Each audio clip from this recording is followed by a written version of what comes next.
Today we are determining what is the ultimate hidden board game gem of all time in this room and board Deathmatch! Welcome to the channel. My name's Chris George. If you're new here, this is a series that I put out once a month. Every month over on Discord, we have a tournament based on a specific theme to determine the glorious champion of all board games in that category. And last month's category of July was the hidden gems. These are board games that you love, but nobody else does. These are board games that are rated lower than 900 on Board Game Geek, because usually people do 1,000, and I thought, well, why not give the 900s a chance to shine if there's something worth mentioning in there, as opposed to all the normal trash that we think exists over there. This is a tournament to determine the greatest hidden gem of them all. All of these were submitted by people who love them, and I randomized a bracket out of them, and then every day throughout July, we voted on one or the other, moving one game closer and closer to being crowned the ultimate top spot, and that winner will be revealed live right now, even though it's recorded, but I'm living it, it's live! Even though everybody over on the Discord has already known the answer for a few days, but it's still live right now in this death match. And what's really great about this is that I spent 30 to 40 minutes thinking I was recording, and I wasn't. So now I'm all fired up, and I know everything there is to know, and remembered everything there is to know about these games. These games scrolling by me, you will see, are the contestants into this month's death match. Only one game will emerge victorious from this tournament, and most importantly, all of the other losers will spontaneously combust by the end of this video. The stakes are high, and it is with great glory and honor that these games enter this twisted, sick Hunger Game that you didn't even know was happening, but now you know what's been happening to all of those games over the last few months of me doing this series. That's why you've been having so many fires. I wish I could say sorry for that, but honestly, I'm not. That's just the price that we pay for being in this dangerous and really violent hobby of ours. But what I want you to do right now, you'll see up there in the top corner, that's picture perfect. I've kind of cut it off because we have 31 days in July. So that means 30 matchups in order to start on the first and end on the last day of the month. And so one game randomly gets a bye. That just happened to be picture perfect. I'm only mentioning it right now because I want you to, right now in the comments, if you want, I mean, you don't have to, but it's kind of fun, to predict which games you think will emerge victorious, or even comment which games that you've played and enjoyed. I think that's potentially equally valid and would be really good information if, for some reason, all copies in existence don't end up spontaneously combusting. I don't see that happening, but you never know. But yeah, comment, what do you think the top 4 is going to be? Or what do you think the winner is going to be? I'm always curious, and it's always kind of fun for me. And I'm sure you want to do nothing more than create fun for me. That's why you're here. Amuse me! I'm not here for your amusement, you're here for mine! Anyway, drop your comments in the comments below. That's all the time you have. I'm removing them from the screen because it's feeling a little, cramped in here.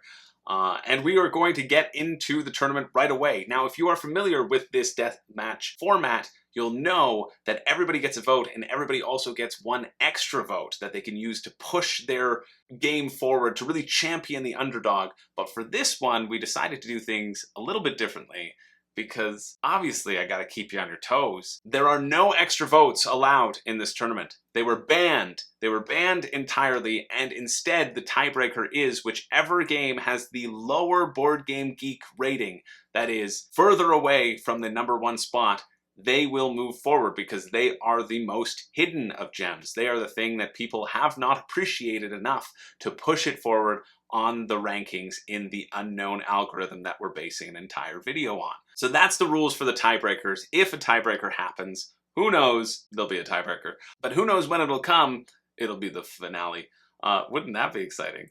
Guess we'll have to wait and see. But let's get right into the matches. As always, I will take an overly excessive amount of time to try and describe a high-level overview of each game so that if you're interested, you can go out and search for it and look into it in more detail, but I'll give you a little bit of a taster in case you haven't heard of these, and likely you won't have heard of a lot of these. You'll have heard of some, I'm sure, but hopefully you haven't heard of a few of these, because that's what this whole tournament's about. It's supposed to be hidden gems. It's supposed to be the games that you haven't heard of that you now can add to your ever-growing wish list and really just go to town on. That's the room and board way, giving you more things that you want to buy, so that I can yell at you not to. But here we go into the first matchup, and this is Cosmic Frog versus Set of Watch. Cosmic Frog coming in around 21.29 and Set of Watch at 10.34. So if there is a tie, good thing I cut out these pauses. I couldn't even think of the word for tie. I'm so tired. No, sorry. If there is a tie, Cosmic Frog would move forward, but there's not going to be a tie, don't you worry. One of these games is going to win by just one vote. And if you're upset about that, well then, you should have been there to vote. Sorry. But Cosmic Frog has got to be one of the funniest themes that I've ever heard. Basically, you are this 2-mile-long intergalactic frog that is jumping down onto a planet and trying to devour up as much terrain as you can and take it back to your big old frog god in the sky. And you want to harvest the land the best. That's the premise of Cosmic Frog. The premise of Set of Watch is that it's a cooperative game for 1 to 4 players, and you are a team of traveling heroes, or whatever, some of whom need to have a nice little snooze in the middle of the camp, and some of whom need to take up their posts as the Watch, the Night Watch, and naturally fend back a horde of monsters as they keep on moving towards you. And each character has their own unique abilities that, you obviously can't use if they're sleeping, and you have to manipulate the enemy line and keep the creatures at bay and keep your campfire lit. So this was a tight game. I expected it to be a little bit more lopsided in the victory because the theme of Cosmic Frog is so incredible, but it was very close, and that speaks to the gameplay value of Set of Watch, because I am definitely sure that some people voted for Cosmic Frog based solely on the theme, and why wouldn't you? So Cosmic Frog does move on in a 12-11 vote. Next round, we have the Table is Lava versus Gravwell, Escape from the Ninth Dimension. Table is Lava clocking in at 64.15, and Gravwell clocking in at 12.72. And the Table is Lava is a really fun, light dexterity game. You have cards that you're throwing into the middle of the table, and you need to touch another card in order to have your meeples be placed onto this board. And then you're going to take your other cards and try to throw them and knock the meeples of everybody else off the table. Or off the cards onto the table, because the table is lava. Mo meeples, mo points, and mo points, mo winning. But it's up against Gravwell, Escape the Ninth Dimension, where you are all cast aside into this ninth dimension, and your ships are floating aimlessly, and you need to float them towards the portal, the black hole that will lead you to safety, which I think is the first time a black hole has ever done that, but And so this is a prime example of the mechanic bias, where your ship is going to be floating around and moving towards the closest object, and you want to manipulate it and thrust it towards the escape area. And the first person to escape wins, or the person who's closest at the end of 6 rounds wins. It seems like a neat game. I think I would have voted for the Table is Lava if I was in it. I want the Table is Lava to move forward, so naturally, Gravwell moves forward in a 13-8 vote. Next round, we have Gem Rush versus Bob Ross, The Art of Chill. 69.30 versus 17.90. And in Gem Rush, you are a dwarf, and you do as dwarves do, which is dig. You've got your magical pickaxe, you're going into the mines and the different rooms with different powers, and you have your own special power that you have to navigate. You're going to chip away at all the different gems and bring them back in this hidden something of a board game. I'll think of the word for it later. It's on the tip of my tongue. Now this is against Bob Ross, The Art of Chill, where you attempt to be the most chill player ever. You're trying to impress Bob Ross with your chill points. You gotta get chill points, but you also need to paint in order to prove that you can paint while being chill, right? And so it's your goal to frantically and fervently try to paint pictures before Bob Ross can paint them, so that you really impress him, that you can paint some happy little trees, and you can beat the devil out of your paintbrush, all while still remaining in a really chill, cool vibe. You're gonna roll the dice, get some stuff, and then use those cards to trade in and create, paintings, basically. And this one comes in at an 8-14 vote, which is now a 10-15 vote, because sometimes people vote afterwards, and I love seeing it, in case they missed it. And in fact, I thought Gem Rush was going to win, because I know that it is a favorite game of one of my patrons over on Discord, and I expected the push for Gem Rush to be very strong, and I was excited to hear it. But unfortunately, this is what happens when you take a sick day. And Gem Rush suffers a early death as Bob Ross moves forward one step closer to murdering every game with his chill vibe. Although I suppose you could say that the games that are eliminated first might be more of a hidden, I don't forget the word, than the ones that move forward. But to that I would say, that's just you trying to feel better about all your games being burned, I think. Moving on to next round, we have Dark Moon versus Genotype. And it's good that I got the first filming out, because I feel like we're potentially moving quicker than I normally do. And I like that because that means I'm saving you time, which is my whole purpose of this channel. Also to entertain, but that's the reason for all the jump cuts, is because the milliseconds, they add up. Anyway, this one's 1196 versus 1482, and Dark Moon used to be called Battlestar Galactica Express. If you're not familiar with Battlestar Galactica, it means that there is a ship, there are some good people who want to save the ship, and there are some bad people who want the ship to blow up. And you need to figure out who the bad people are so that you can stop them from blowing up the ship. But it's up against Genotype, in which you are attempting to create the best pea plants. Actually, this description of Genotype is really interesting if you go over to Board Game Geek, because it is chock full with all sorts of biology and herbology, if that's a word, about how the biology of plants do shift and grow. And the premise of the game is you're going to roll some dice and you're going to draft the different elements that you want to add to your plants, and you're completing these little cards that have certain requirements on them to complete. Genotype is one that I think maybe out of the whole bracket, there's a lot that I want to try. This is one that I'd heard good things about just briefly before its entrance into this tournament, and I think it's been very well received. And I like dice drafting, so it really appeals to me, but I also like social deduction. I think I was rooting for Genotype, and so naturally, Dark Moon wins in a 13-11 vote. Now, next round, we have Trekking the National Parks versus Riverside. 2709 versus 3696. And I kind of encompass Trekking the World as well into this category, because they're a similar system. Basically, you're going to be getting cards, and you're going to be using those cards to compete in a race to go around across America and visit all of the national parks. And if you get to the national park first, you obviously get a special little shiny stone that nobody else can get because you were there first and you just grabbed it. Everybody else gets their regular souvenirs like chumps, and you're competing to get the most points as you go across and visit various places. But it's up against Riverside, which is a modular roll and write. Basically, you're in a boat heading down the river, and the river is different every time. It's comprised of different cards which have different sections, and you will roll a bunch of dice, and everyone will get to choose a dice, but it's not drafting. Everyone just gets to choose whichever number that they want to use. So there's less screwage and competition and getting stuck with something that you don't enjoy. It's more everybody gets a choice to apply it to their own tourism boat, however they'd like. And you want to complete rows of tourists because that gets you bonuses, like a lot of roll and rights do.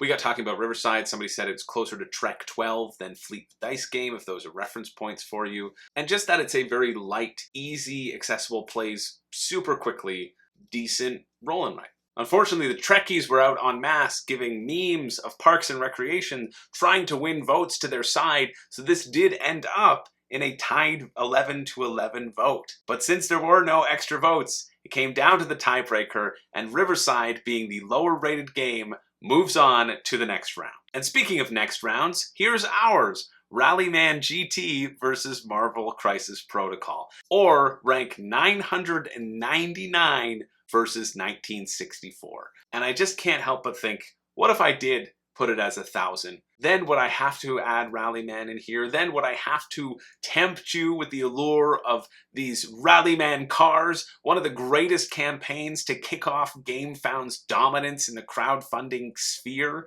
I think if it hadn't been for Rallyman Cars' beta campaign way early on in GameFound's life cycle, I don't know if it would have become the dominant driving force that it is today. Awakened Realms, yeah, who cares? But with Rallyman Cars on your side, I'm sorry. The most essential upgrade you could ever buy for £30 or $30. Whatever that picture says down there. What a deal. 6 pieces of metal that are this big. Sign me up. Anyway, Rallyman shade aside, Rallyman is a roll and move game where you roll some dice and you move your car around a track, but you can shift up a gear and roll better dice. You have to deal with different terrain. You have to deal with your car not exploding as you go around the turns, and you can build your own tracks in this edition as well. There's been a new edition, the Rallyman GT, and it lets you have the freedom to build your own track, so you're not just stuck with the same static track, which is, I guess, is good.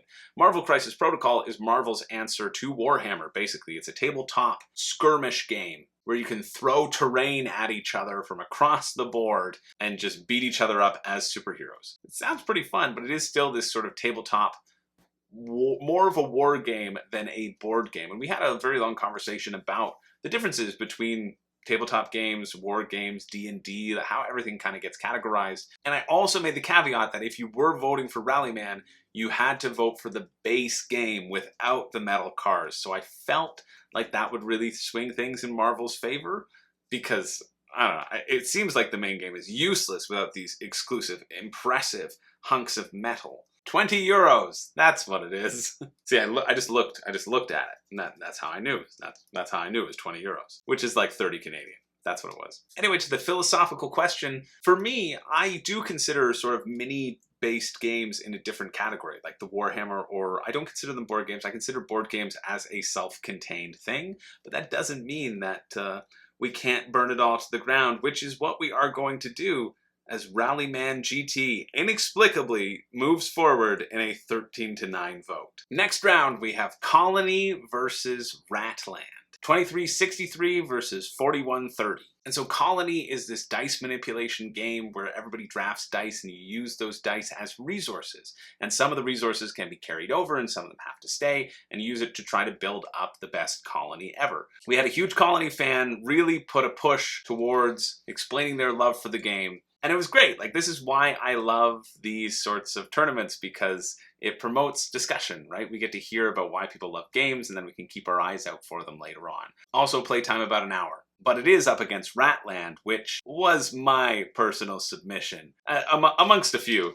But this one, I thought, this is a hidden gem. I played this at a friend's house a few months ago, and it is so dumb. You're basically putting all of your little rats behind a screen. You're assigning them to different action spaces. So you can assign them to attack your neighbors and try to steal their cheese. Defend against your neighbors trying to steal your cheese. Making more rats, making baby rats so that you have more rats to put out. But then, of course, more rats means more mouths to feed, or sending your rats out on expeditions to pull from a bag to see what type of cheese that they get. Is it the good cheese? Is it the special tasty cheese? Or is it the cheese that's going to make you sick or kill them or make them run away?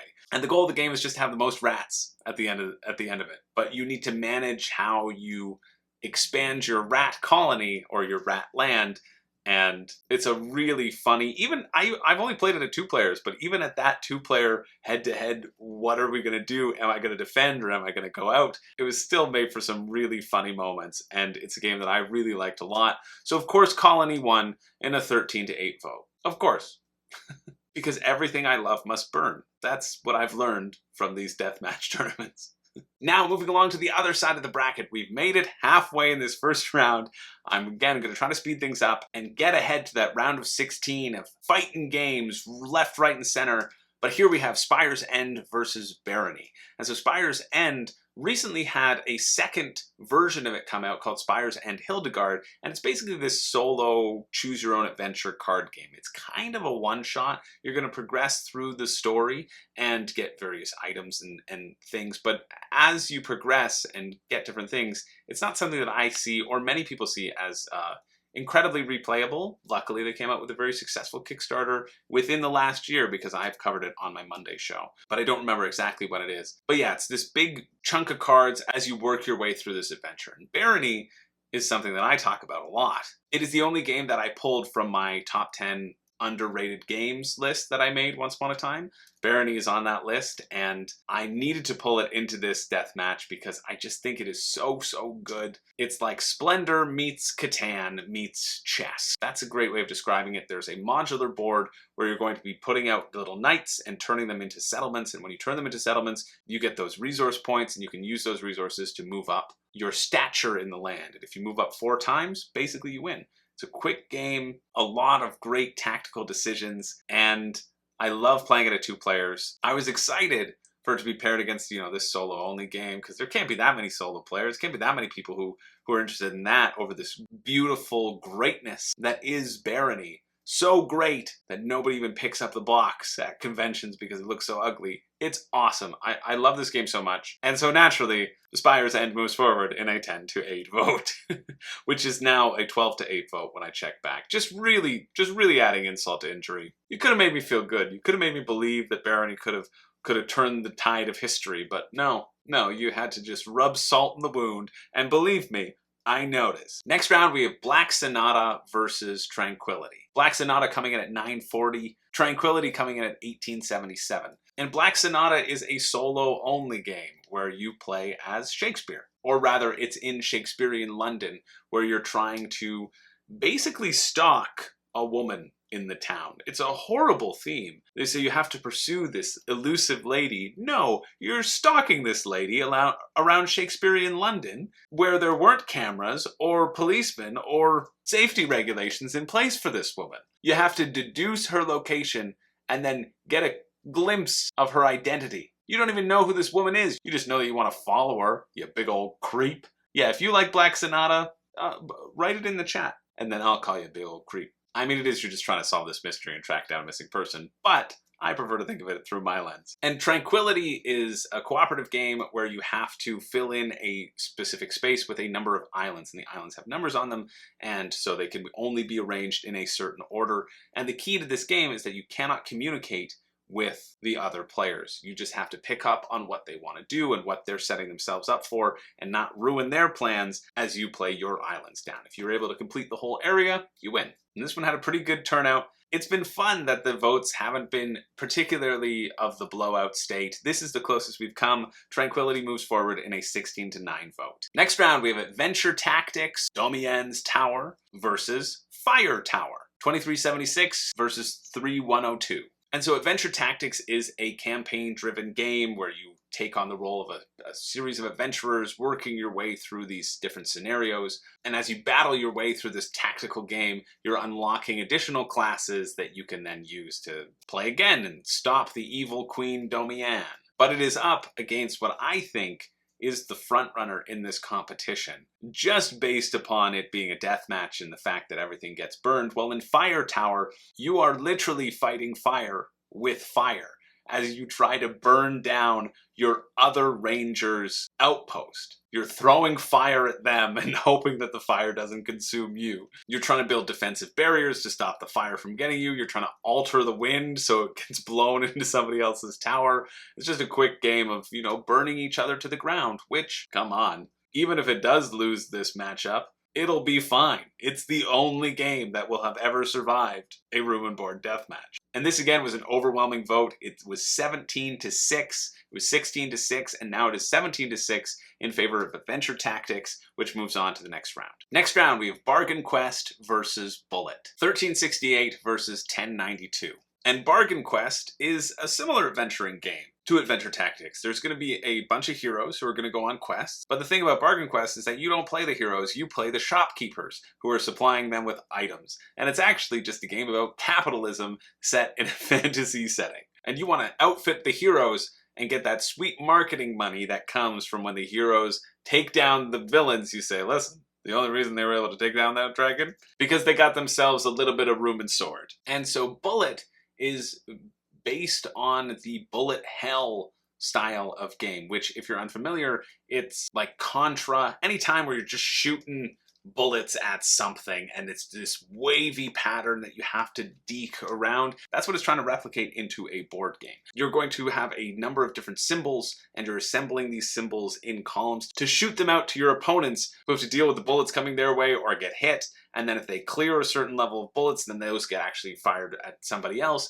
And so it's this big mishmash of all these tokens that are always being added and sent out. And there was a lot of buzz about Bullet. So many people actually recommended Bullet be in this Hidden Gems deathmatch. I think 3 or 4 people, it was one of the most recommended. So I expected Bullet to just smash through the competition. But it's as they say, to the bullet goes the bullets. And it is Bargain Quest that moves forward in a 13-13 vote. It moves forward on the backs of the tiebreaker and heads in onto the next round. Now, it should be said that sometimes people can't decide what they want to do, and so they put a little die emoji instead of voting for one or the other. And so it was actually 13-12 for Bargain Quest, and then the die emoji fell in Bullet's favor, but it didn't matter because the tiebreaker existed, and it was Bullet that was always destined to be bulleted out of the competition. And if anybody ever liked it, well, bully it for you. That was bad. It's getting late. Let's move on to the next round, which is Flip Ships versus Dinosaur Island Rawr. 1567 versus 989. Another one existing with Rallyman and Black Sonata that wouldn't have been eligible if it was under 1,000. But I'm happy Dinosaur Island Rawr is here, which we'll talk about, but we have to talk about Flip Ships first because, you know, they're right there. And Flip Ships is quite literally Space Invaders. In fact, it was actually re-implemented as Space Invaders. You might be able to find a copy of it called Space Invaders, and it's a dexterity game where there are these ships that are heading towards you, and you have to flip your ship into the descending horde to destroy them, and then flip your ships into the mothership as well to finally end the game and take down the mothership and win. And you have this little tower where you put your little token and you just flick it like a coin, or you just have it on the edge of the table and you flick it like a coin. It seems super simple, super fun. Had never heard of it until this deathmatch, and I am thrilled that I did, but it is up against Dinosaur Island Rawr, which I think is just such an exceptional game. It's so good, such a great price point. I've talked about this a few times now, so I won't overburden you. If you haven't heard of it, you're creating your own little dinosaur park, and you're going to draft dice and get DNA to create more dinosaurs, to create more excitement in your park, and hope that it doesn't all get smushed to the ground by the raging carnivores that exist inside your walls. And this was a great matchup. Honestly, this is my favorite matchup so far because both games feel really exciting to me. Flip Ship just seems fun, right? Just dumb fun, the fun of quarters and Space Invaders. And then Dinosaur Island, I know firsthand that I really, really like it. And I can't wait for the expansion to come out. There will be an expansion. I talked to the designer and he's working on one. Yes, that's right. You better subscribe to this channel because I talk to designers. I know what's up. Seriously, if you're not subscribed, do so now. I would really appreciate it. You've made it this far. You must not hate my guts that much. And I won't even be obnoxious about it, unlike all of those other YouTube channels. Don't hit the bell. Just subscribe. But yeah, I love this friggin' matchup, and this one came down to a tie. It was 13-13, but there were 3 undecided voters who could have gone either way, so they put in a chaotic die. And on the first roll, Flip Ships got a vote. And on the second roll, Flip Ships got a vote. It doesn't matter that Dinosaur Island got the 3rd vote. Flip Ships moves on to the next round in a 15-14 vote. Next up, we have Mountain Goats versus 3 Sisters. 24-48 versus 14-44. Now, Mountain Goats is a very easy, simple game by Board Game Tables. You roll 4 dice, and then you can create any combination of numbers from those dice and move your little mountain goats up their respective level of mountains. If you play games like Can't Stop, it just kills that out of the water. You're moving them up the mountain, the 5, 6, 7, 8, 9, 10, and if you get to the top, you get that many points. If you stay at the top, you can keep getting that many points, but whoever's behind you can get to the top. They kick you off the top of the mountain, you go all the way back down, and you have to make your way back up. Person with the most points wins. Pretty simple. 3 Sisters is a roll and write game where you are developing your delicious little squashes and pumpkins. Actually, your pumpkin, corn, and beans. Those are the 3 sisters used in agriculture. You have multiple zones in your garden that you're trying to flourish based upon whatever is rolled, but it doesn't matter because we hate agriculture in this deathmatch, and we love goats. It seems like the 3 sisters will have no children this year because the mountain goats are moving on in a 14-11 vote. 2 more in this round. And remember, this was created at the beginning of June for underrated games. But in this round, we have Skulls of Sedlec versus Monrakers. 1640 versus 1379. Both of which were released in 2020. So they're on even playing ground of how accessible they were. And Skulls of Sedlec is a game by Button Shy Games. I've played this. I played this once at Origins with Todd, and it was fun. It was good. We played a little game. It's super easy to pull out.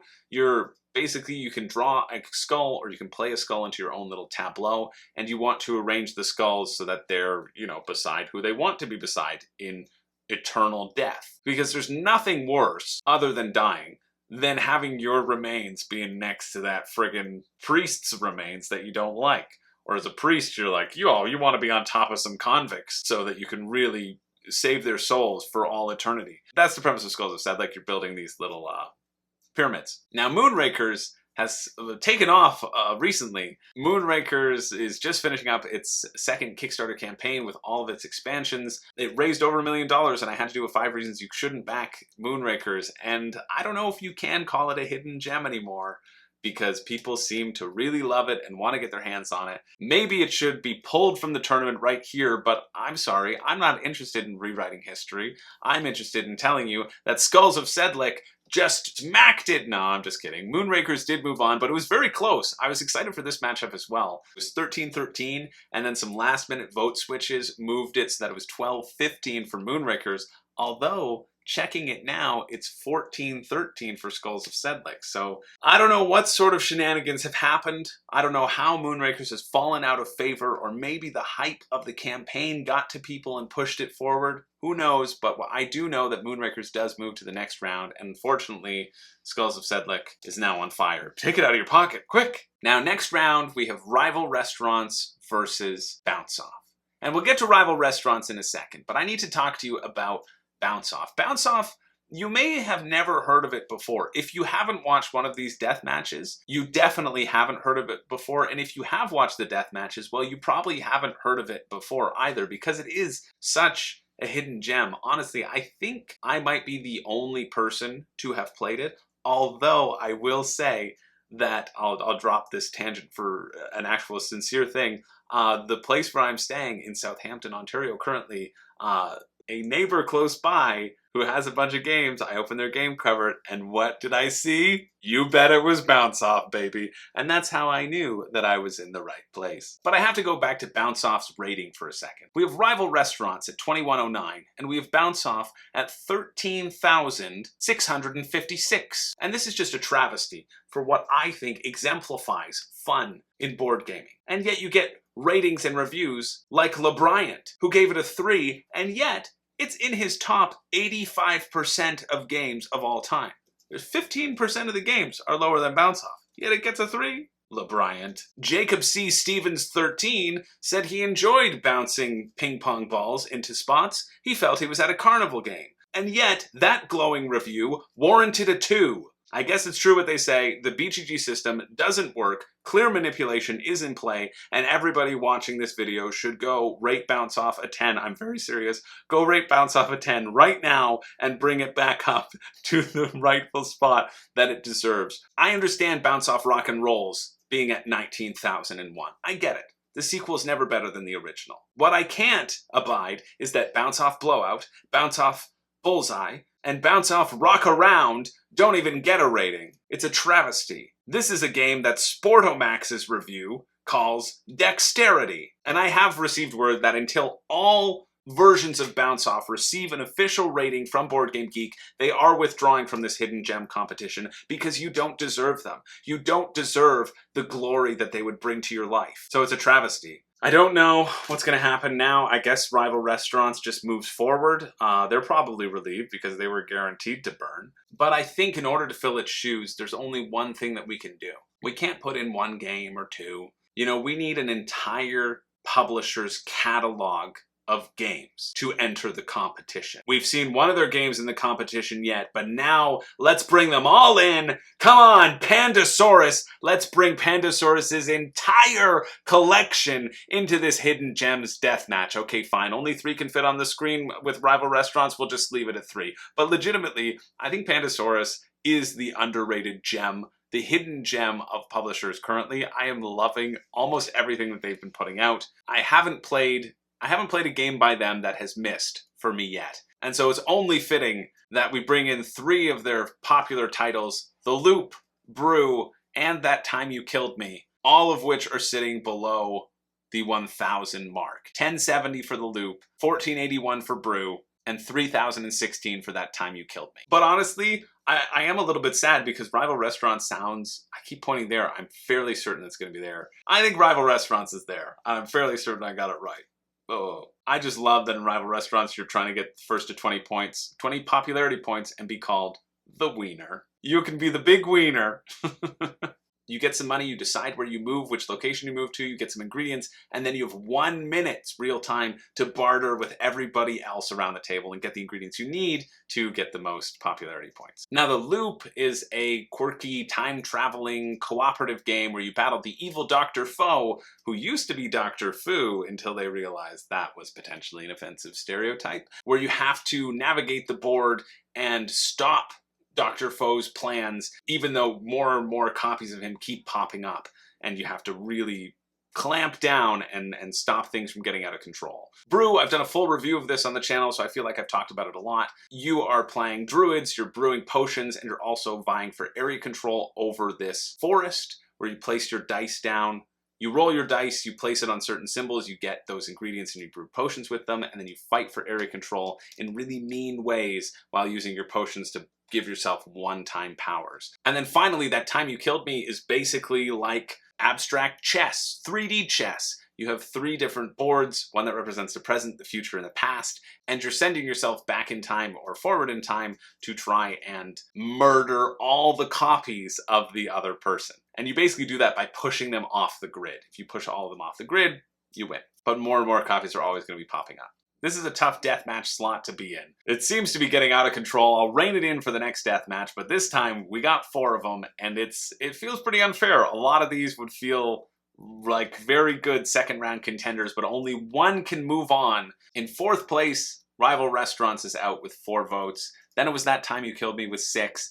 Then it was The Loop with 9, and with 1 extra vote, Brew moves forward out of the fire and into the frying pan in a 10-9-6-4 vote. And that is our first round. We can now start speeding up into this round of 16. Are your favorites still here? What were you expecting to emerge from the bounce-off slot?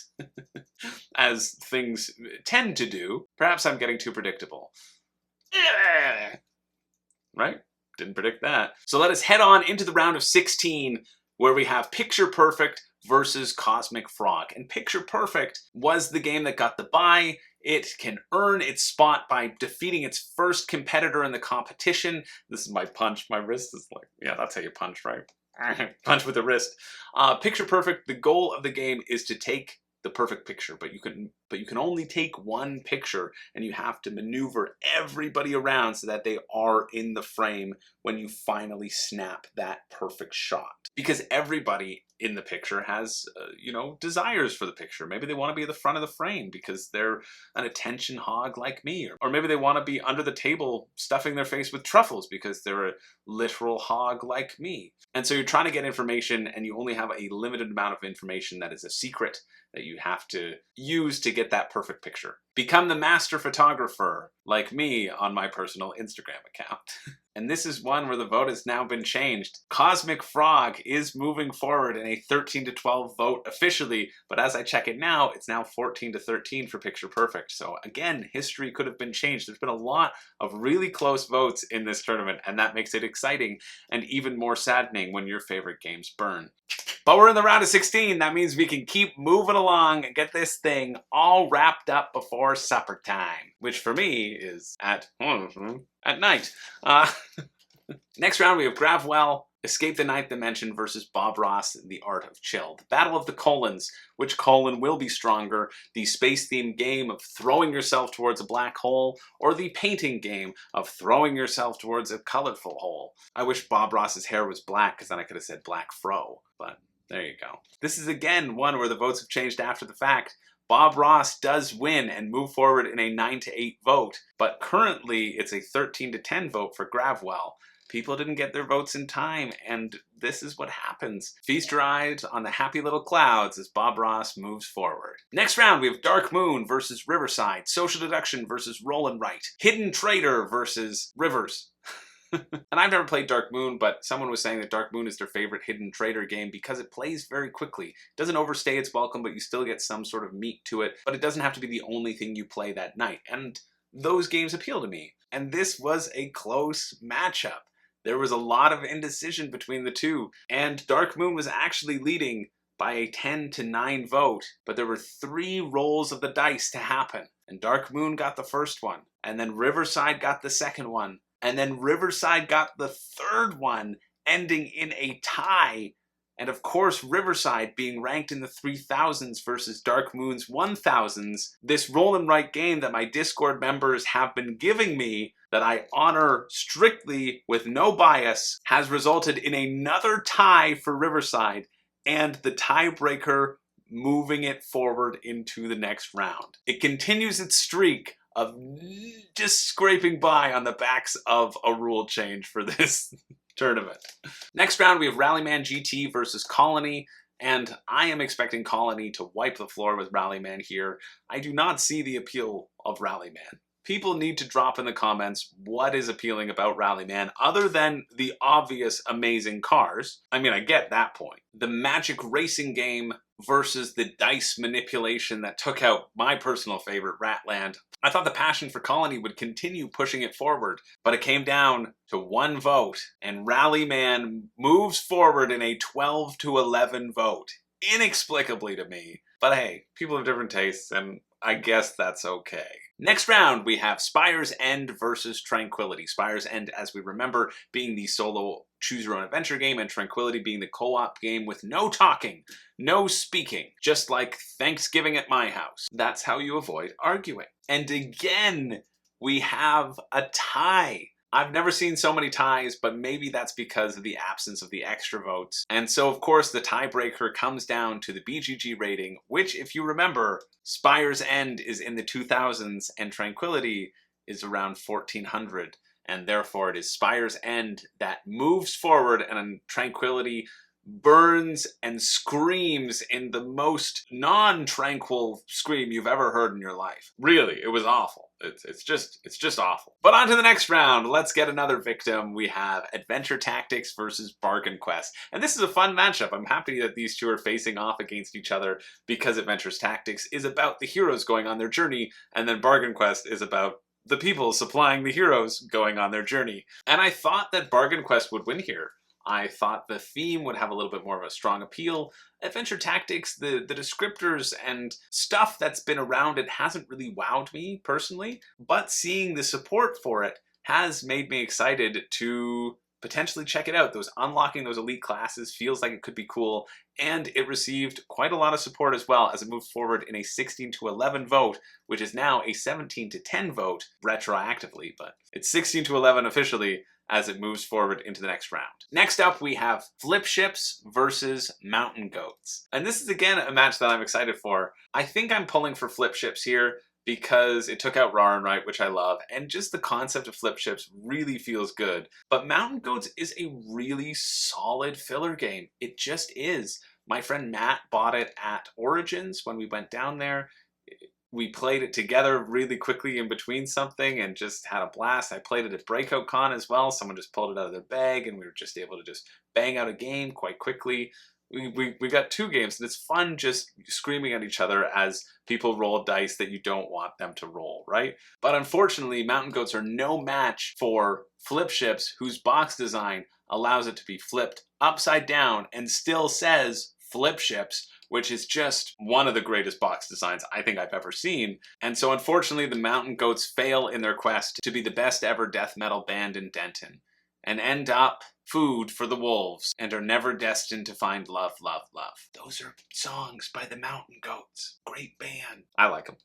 No children in this year were the better ones, though. As Flip Ships moves on in a 12-10 vote. Next round, we have Monrakers versus Brew. This is the last round of the round of 16, and this is going to be a tough one. The love for Monrakers is currently strong. It's in the zeitgeist, but the thing about a hidden gem is that it doesn't matter if people are talking about it or not.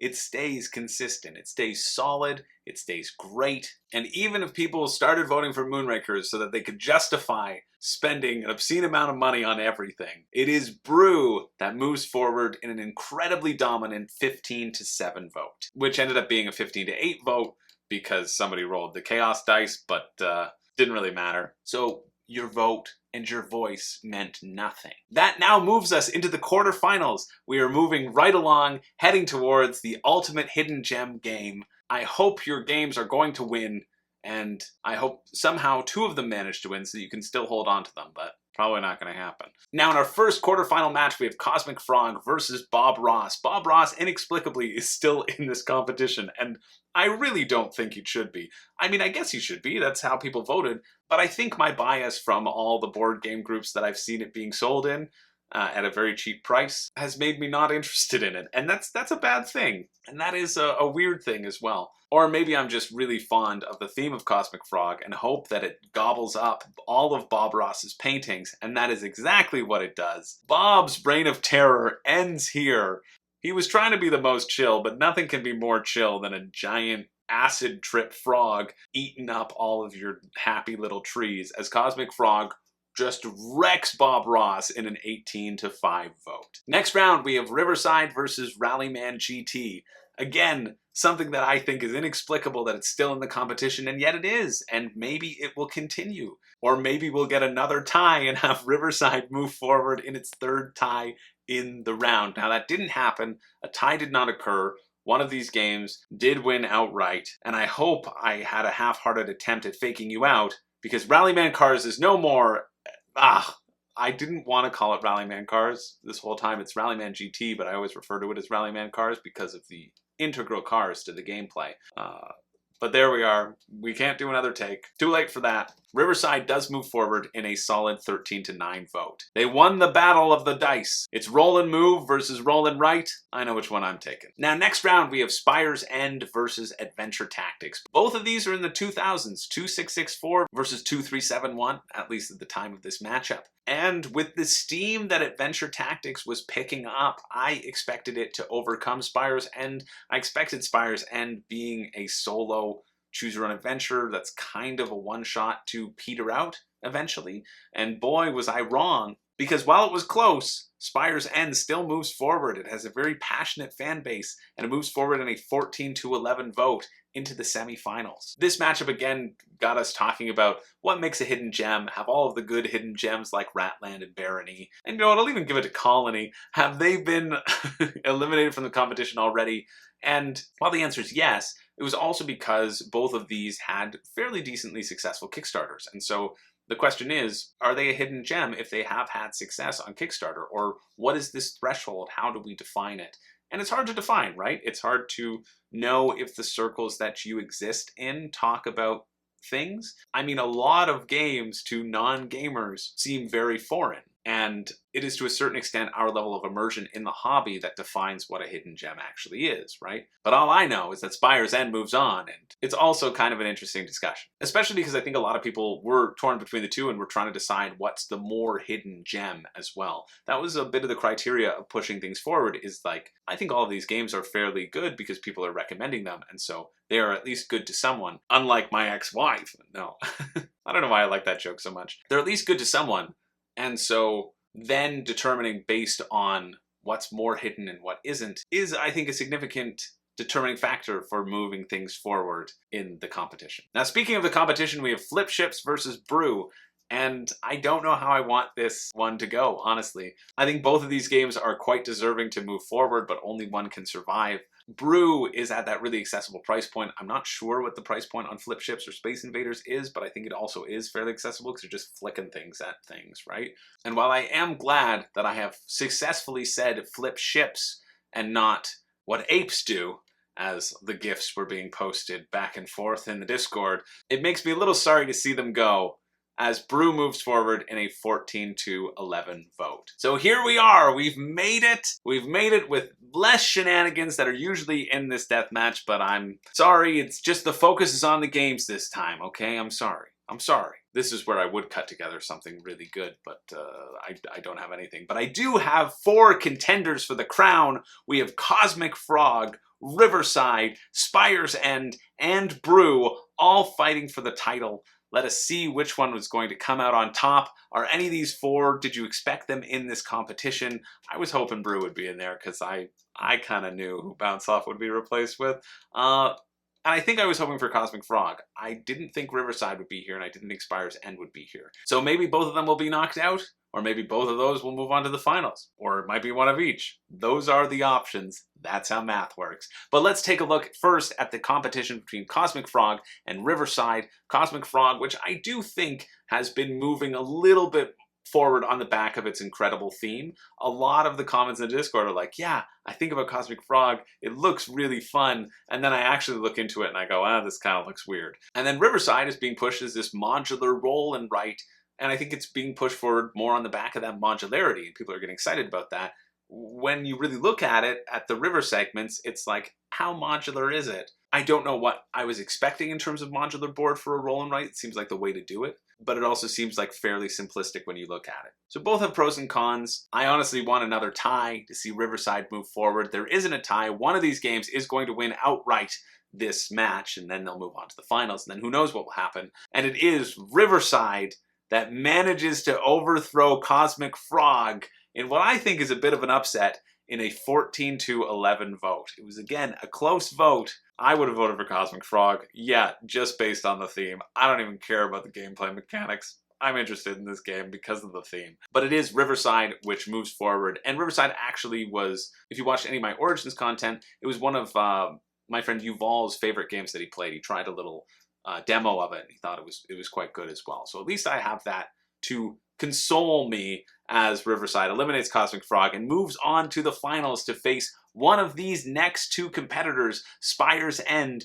versus Brew. And obviously, I'm pulling for Brew here. I didn't expect Spire's End to be in the quarterfinals. I think Brew is such a solid, underrated gem of a game, especially for the price point that you get. But Brew has had its time to shine in the sun. Maybe I've talked about it too much. Maybe my excitement is the thing that have made people turn towards Spire's End, because I don't like Spire's End and I've got a long mouth. That's how it is. Yeah, a long tongue. No. Well, no. But I have talked about Brew a bit, and I haven't really had that much interest in Spire's End. And so that part of me is then a little bit happy to see the more underrated or hidden gem move forward, even though I think Brew is a fantastic game. Spire's End heads into the finals in a tiebreaker situation. It was 13-13, and this time it wasn't Riverside who got the tie break. It was Spire's End who moves forward because they are lower ranked at 26-63. So we are here. We have made it to the final matchup, Riverside versus Spire's End. These two behemoths have fought their way here, both on the backs of some ties. Riverside winning the first two in ties, Spire's End winning the last one in a tie. They have earned their spot. This just goes to show you that Board Game Geek ratings, they really matter, because they could have changed the course of history. But one of these games will be crowned the ultimate hidden gem of a board game of all time, and the other is garbage. The other is worthless trash, is nothing but a heap of garbage embers. It's moldering in your hands as soon as you pick it up. Yeah, the other one, it's going to be saved. You'll still think it exists, and then you're going to grab the box, and then it'll spontaneously combust. That's how just horrendous it's going to be. You're going to feel so good. You're going to be like, yes, this is a hidden gem, and then done. Nothing. And so with all these ties, it would only be fitting for the finale to be determined by a tie. Going into almost calling the votes, we were tied, we were deadlocked. There were two chaos die votes and they canceled each other out. And then I said, hey, we're deadlocked, I'm going to keep it open for an hour. Then the votes started pouring in. The rush of the rapids felt so fervently. Someone who had voted for both decided to take it away. Someone changed their die vote and voted with their heart. And that heart, of course, was not for Spire's End. It was for Riverside. Riverside sails through the mouth of fire and flames onto an open sea and clear blue skies of glory, leaving nothing but a wreckage of chaos and destruction in its wake. Which is fitting, because in the tie, if it had remained tied, Riverside still would have moved forward, and I really wish that it was a tie, that Riverside had tied 3 times to come out on top, and it's only because of the tiebreaker, with it being lower rated, that it would emerge victorious. But Riverside has triumphed. People were taken by Riverside. People were moved to voting by the passion of the fan base, and it is Riverside that manages to beat Spire's End in a 12-10 vote. What can we say? We want to all live in a van down by the riverside. That is it. Congratulations to Riverside. This is officially the greatest hidden gem of a board game of all time, except now that's kind of an oxymoron because you know of it, and it is no longer hidden, and therefore it burns. Twist ending, no one wins. It's Barony that wins.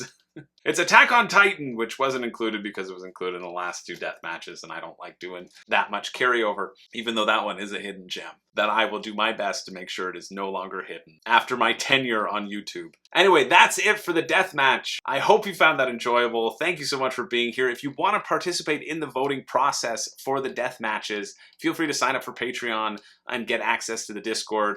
It's like a couple bucks a month. You get a daily vote, daily discussion about cool games, recommendations, being part of a cool community. I love hanging out with everybody over on the Discord, and they're just a bunch of really swell people. And if you want to be one of those really swell people, great.